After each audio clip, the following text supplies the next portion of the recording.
Ladies have always been in this situation where there is a sudden sharp pain that shows up when they least expect it, making them to curl up and wish the world would come to a pause. I'm talking about menstrual cramps. But have you ever sat down and then you've wondered and thought why these cramps always shows up and what you can do to manage them?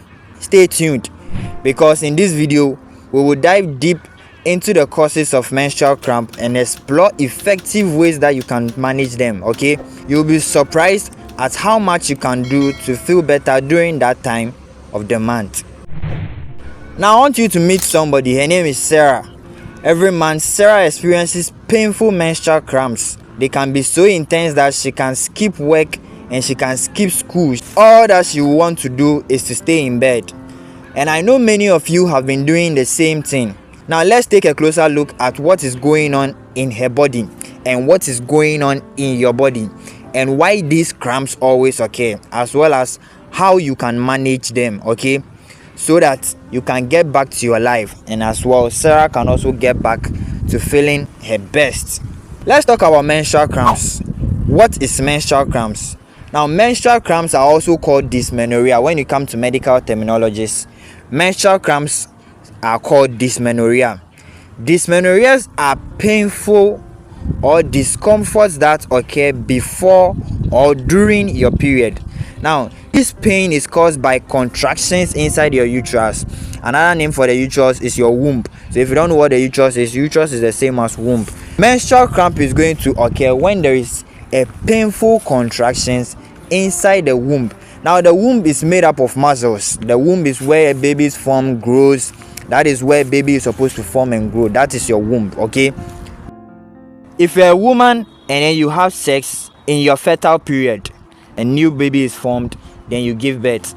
Now if you don't have sex, or if you have sex and there is no fertilization, there is no new structure that is formed in the womb, it means that all the preparation that the womb has done so that the newborn or the new baby that will be formed will settle inside and survive inside, all that structures that are formed must come out, and those structures are going to come out as blood, and that is what we call menstruation. When a woman is menstruating, she's just bringing out all those structures that were formed to accept a new baby. That is what the woman is bringing out, okay? Now it tends to become painful. It's not supposed to be painful, it's supposed to be normal, but at times it becomes painful. Why? Because the uterus is made up of muscles and muscles contract.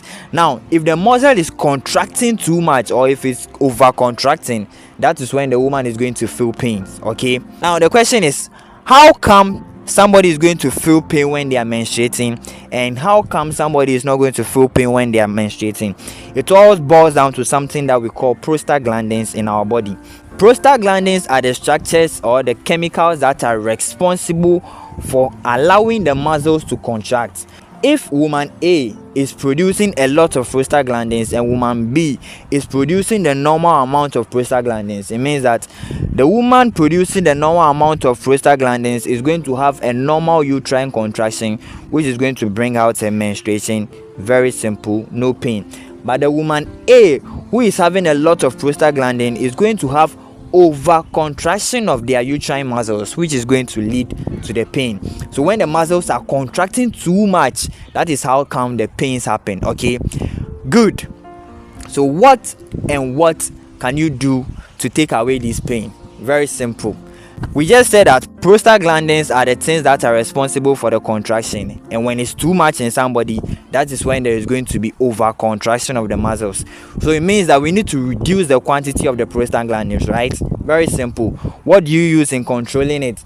You are going to buy over-the-counter pain relievers. Simply NSAIDs, so ibuprofen, naproxen.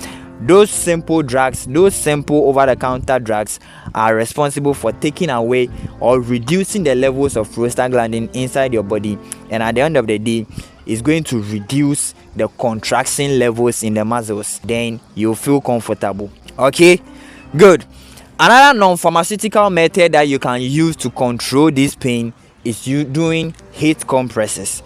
Very simple. Why should you do a heat compress? Heat compress is simple. Just heat water, put towel inside, and then you squeeze it, put that heat hot or that hot towel onto your abdomen and make sure that all the muscles there have felt the heat. At the end of the day, what do you want to achieve? When you put heat on the muscles, it's going to make sure that the muscles relax.